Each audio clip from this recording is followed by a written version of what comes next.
pens and books. So I found this in a dumpster in Lincoln, California. This little guy. Melody Phillips' apartment is filled with little treasures. These bills here, I believe these did come from the same dumpster. And all of the items she's found in the past few years were in dumpsters, tossed away. This necklace that I'm wearing.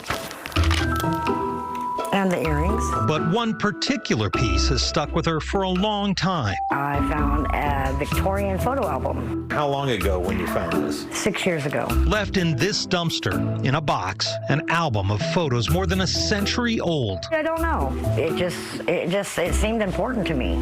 So I told my husband, just hang on to it. The album sat in storage until she moved into this apartment and showed the photos to a friend who had an unusual suggestion. My best friend is a retired photographer, and she says, you need to call Channel 3. A call that had a specific request for help. I would like to try to see if there's any family left and find them and find out who they are or who they were and maybe get it back to the family. There are some clues, a first name here, a last name there, names of photo studios, but not much else. I can tell you every genealogist, however long they've been doing it, have missing pieces of information. Patty Milich is with the Davis Genealogical Society. In the early 20th century, very often immigrants went to studios, had themselves photographed.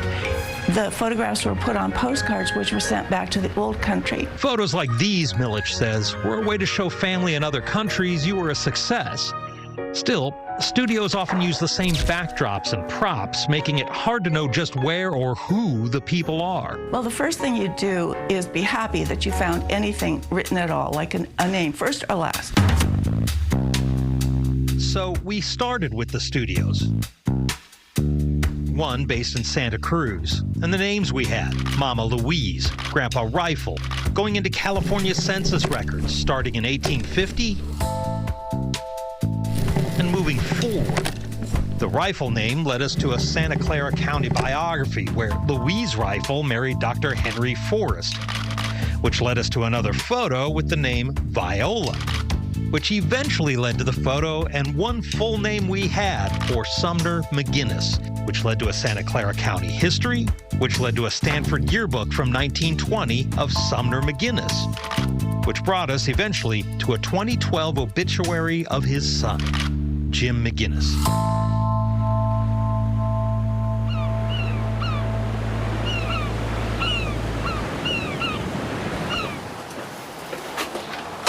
Which led us to Carmel. Hello.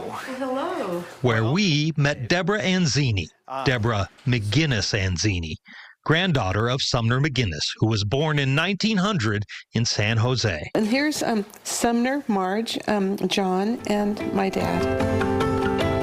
There's quite a bit of traveling in my family.